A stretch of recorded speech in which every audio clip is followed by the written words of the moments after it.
Hello everyone, today I'm going to show you how to create a cool, dreamy effect in Premiere Pro.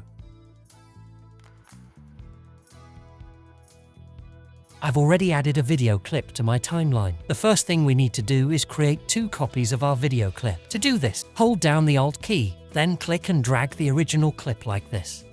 Next, go to the Effects panel, search for Directional Blur, and drag it onto both of the duplicated clips you just created.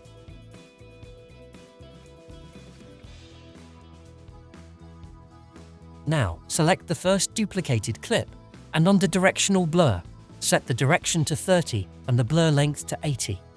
Then, select the second duplicated clip, and for this one, set the direction to -30 and the blur length to 80. Lastly, make sure to change the blending mode to screen for both duplicated clips.